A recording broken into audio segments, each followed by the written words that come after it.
Hello, good morning, नमस्कार, आदाब। एक बार फिर से आप सबका स्वागत है वाईफाई स्टडी स्टूडियोज़ चैनल पे, which is a part of Unacademy. So शुरुआत करते हैं यहाँ पर। देखते हैं कि आज के सेशन में हमें कौन कौन से क्वेश्चंस मिलने वाले हैं और इसके बाद में जो एसएससी के पेपर अभी चल रहे हैं उनके एनालिसिस भी हम लोग करेंगे इस पर्टिकुलर सेशन में। तो टेंशन लेने की ज़रूरत आपको बिल्कुल नहीं है। 10 जगह भागने से कोई फ़ायदा होता नहीं है। एक जगह पढ़ो, सॉलिड पढ़ो, अच्छा पढ़ो, ठीक है। चलिए, सेकेंडली, आप में से जो बच्चे ऐसे हैं जो मिस कर रहे हैं इस क्लास को, अब मेरे को मतलब रेगुलर बोलना पड़ रहा है कि भाई मिस मत करो, मतलब ये दिन आ गए, समझ रहे हो बात को। और ये कर क्यों रहे हो तुम लोग, वो भी हम आपको बताएं। मैम मेरा तो पेपर कल है। अरे बेटा, कल तुम्हारा पेपर है, आज का तो पूरा दिन है ना। आज का जो पूरा दिन है उसमें से अगर सवाल बन के आ गया तो क्या करोगे, समझ रहे हो बात को। पेपर ऑनलाइन हो रहे हैं, ऑफलाइन तो है नहीं कि इतना पुराना करंट अफेयर्स तुमसे उठा के पूछ लेंगे कि वो छप कर आएगा, ऐसा तो हो नहीं रहा है। तो यहाँ पर इस बात को थोड़ा सा फोकस करिए कि 7 बजे का जो करंट अफेयर्स का क्लास हो रहा है, जो आपको स्टैटिक के साथ में हर एक एग्जाम को कवर कर रहा है, डोंट मिस दैट क्लास, ठीक है। चलिए शुरुआत। और हाँ, स्पेशल क्लासेस आपके 10:30 बजे आपको पूरा वर्ल्ड टूर कराया जा रहा है। आधे घंटे का क्लास होता है अनअकैडमी पे। सेकेंडली, आपका जो दूसरा क्लास है वो दोपहर में 2 बजे हो रहा है अनअकैडमी। उस पर आपको सारे अलग अलग टॉपिक्स कराए जा रहे हैं। तो आप इन क्लासेस के लिए अनअकैडमी पे मुझे फॉलो कर लो। कैसे फॉलो करना है, वीडियो के डिस्क्रिप्शन में लिंक लगा हुआ है। Follow me on Unacademy, right. Okay, चलिए देखते हैं कौन सा पेपर है भैया। 9 तारीख का पेपर है। शिफ्ट नंबर 1 के सारे क्वेश्चंस आपको मिलने जा रहे हैं। देखिए, पहला क्वेश्चन पूछा गया है, लार्जेस्ट नॉर्थ ईस्टर्न स्टेट। भाई ये सवाल देखने के बाद में मेरी तो हंसी कंट्रोल नहीं हुई। पता है क्यों? पेपर में पूछा गया 9 तारीख को और मैंने आपको 7 तारीख को पढ़ाया था नॉर्थ ईस्ट की स्टेट के बारे में, जब मिजोरम को यहाँ पे फंडिंग करी गई है, किसके द्वारा? वर्ल्ड बैंक के द्वारा। वहाँ पे सबसे पहला सवाल मैंने सीटी के बेसिस पे बनाया था, which is the largest north eastern state. इससे ज़्यादा और कैसे पेपर आउट कराते हैं? इससे ज़्यादा तो बस ये हो सकता है तुम्हारी जगह जाके पेपर हम दे आए, है ना। चलो, इसका आंसर क्या है? Arunachal Pradesh is the correct answer, ठीक है। अच्छा, इसकी कैपिटल क्या है? ईटानगर है। आपातानी ट्राइब यहीं पर मिलेगी, या नामदफा नेशनल पार्क यहीं मिलेगा, मॉलिंग नेशनल पार्क भी है, या लोसार फेस्टिवल यहाँ पे भी सेलिब्रेट होता है। इससे ज़्यादा बाहर क्या पूछेगा। अगला सवाल पूछा गया था, कौन सी ऐसी देखो, सवाल रिपीट हुआ। मैंने अभी कुछ दिन पहले आपको ये सवाल कराया था, सवाल रिपीट हुआ। क्वेश्चन में पूछा गया था, कौन सी ऐसी ऑर्गेनाइजेशन है, मतलब ऑर्गेनाइजेशन है ब्रिक्स, इसके अंदर कौन सा मेंबर नहीं है। ऑप्शन क्या दिया हुआ था, यहाँ पे देखो क्या क्या है, आपको पता होना चाहिए। 4-5 देश आते हैं, सिंगापुर इसका हिस्सा नहीं है। इसका मतलब क्या है? साउथ अफ्रीका है। इसका डिटेल डिस्क्रिप्शन मैंने ऑलरेडी आपको भी किसी दिन दिया था कहीं, और ये क्वेश्चन पूछा गया था इसी पेपर के अंदर, ठीक है। अब सुनो, ब्रिक्स को बनाया कब गया, साउथ अफ्रीका ऐड कब हुई, इंडिया में इस बार इसकी बैठक का आयोजन किया जा रहा है, इससे पहले कहाँ हुई? रशिया के अंदर। इनका बैंक कौन सा है? NDB bank. इसका हेडक्वार्टर कहाँ पर है एनडीबी बैंक का? तो वो आपको शंघाई के अंदर देखने को मिलता है। ब्रिक्स का ऐसा कोई हेडक्वार्टर नहीं है। अगला सवाल, एलोरा केव्स कहाँ है? देख रहे हो भाई, सवाल रिपीट हो रहा है। सवाल रिपीट हुआ है, ये मैं करा चुकी हूँ। 2 दिन पहले शायद मैंने क्वेश्चन कराए थे आपको। देखिए कहाँ है, महाराष्ट्र के अंदर आपको इसकी लोकेशन मिलेगी, ठीक। कौन से धर्म से जुड़ी हुई है? तो मैंने आपको बताया था, बुद्धिज्म, जैनिज्म एंड कौन सा? हिंदू रिलीजन, ठीक है। अगला सवाल में आपसे पूछा जा रहा है, यूनियन बैंक जो है अभी हाल ही में इसको मर्ज किया गया किसके साथ में? डीबीएस। तो भैया कौन सा बैंक है? तो लक्ष्मी विलास बैंक है। ये भी मैंने आपको पढ़ाया था। और ये ध्यान रखना, ये बैंक कहाँ पर है, तो इसकी लोकेशन कहाँ हो जाएगी, आप मुझे कमेंट बॉक्स में आंसर करके बताएंगे। अगला सवाल, इंडियन बैंक कितने नेशनलाइज किए गए थे? तो आपको मैंने ये बताया था कि टोटल 14 बैंक थे जिनको नेशनलाइज किया गया था 1969 के टाइम पे। सवाल में आपसे पूछा जा रहा है कि भाई कितने साल हो गए? तो 50 ईयर्स इसको कंप्लीट हो गए हैं 2019 में। अगला सवाल, आईपीएल में टोटल कितनी टीमें खेल रही हैं 2021 में? तो 8 टीमें हैं, और नेक्स्ट ईयर से कितनी हो जाएंगी? टोटल 10 टीमें रहने वाली हैं।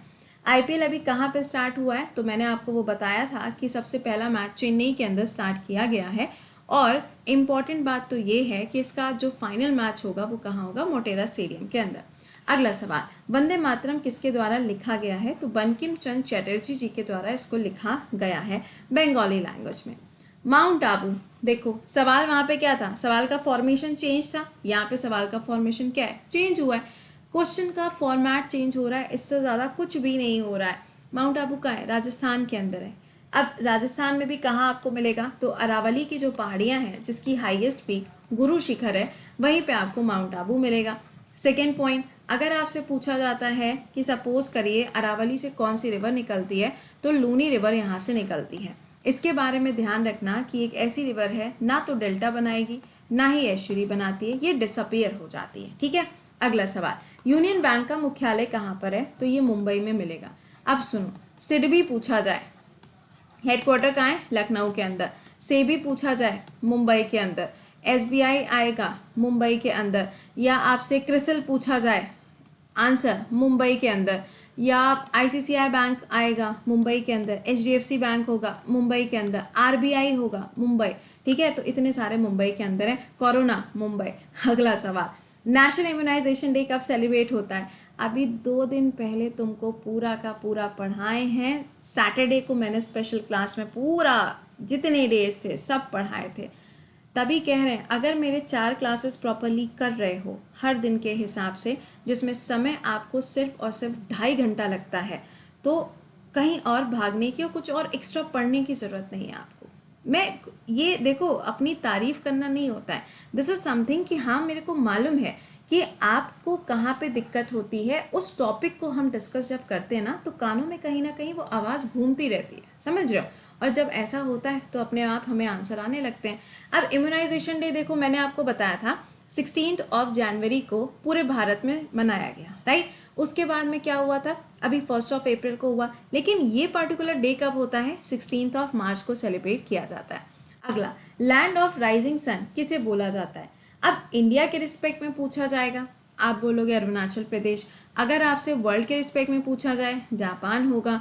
और अगर आपसे सन सिटी पूछी जाए तो कौन सी होगी, राजस्थान के अंदर है, कमेंट बॉक्स में आंसर करिएगा। अगला क्या है, इंडिया का लार्जेस्ट स्टेट एरिया के हिसाब से, इसका आंसर क्या होगा, राजस्थान बनेगा। और यूपी पूछा जाएगा तो ये कौन से नंबर पे आएगा, 4th नंबर पे आएगा बाय द एरिया।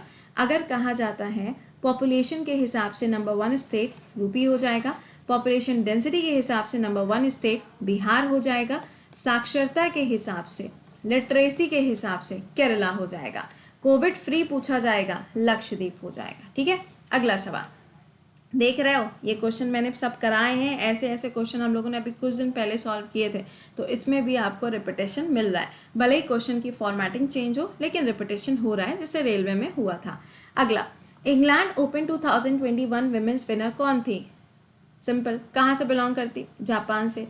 जापान में कौन से गेम्स हो रहे हैं, टोक्यो ओलंपिक्स अभी होंगे, देखो हो सकता है कहीं पोस्टपोन ना हो जाए। अगला, Rakhi Garhi Indus valley civilisation की प्लेस है, यह आपको कहाँ मिलती है, हरियाणा के अंदर इसकी लोकेशन मिलेगी। फाइनेंस मिनिस्टर ऑफ इंडिया कौन है, the act of God, the best personality, answer है निर्मला सीतारमन जी। ये ध्यान रखिएगा, निर्मला सीतारमन जी जो हैं, इन्होंने 3 बार हमारा जो बजट है वो प्रस्तुत कर दिया है। और इम्पॉर्टेंट पॉइंट, इस टाइम की फाइनेंस मिनिस्टर हैं। अभी ब्रिक्स के जितने भी फाइनेंस मिनिस्टर हैं उनकी बैठक का आयोजन भी किया गया था। अगला, लोकसभा चुनाव के लिए एज कितनी चाहिए होती है, सिंपल है 25 ईयर्स। देखो, लोकसभा हो या विधानसभा हो 25, राज्यसभा हो या विधान परिषद हो 35, है ना, 30। अगर प्रेसिडेंट पूछा जाए, गवर्नर पूछा जाए 35, समझ गए। और अगर सीएम पूछा जाए या पीएम पूछा जाए तो भी कितना हो जाएगा, यहाँ पे ये ध्यान रखिएगा कि ये एज यहाँ पे लिखी हुई है, दैट इज 25। ठीक है, ये इसका आंसर हो जाएगा। चलो, तो इतने क्वेश्चंस हम लोगों ने डिस्कस कर डाले जो अभी इस वाली शिफ्ट में आए थे। अब जैसे ही इसके खत्म होंगे वैसे ही हम एसएससी वाले क्वेश्चन जो हैं वो पढ़ना शुरू करेंगे।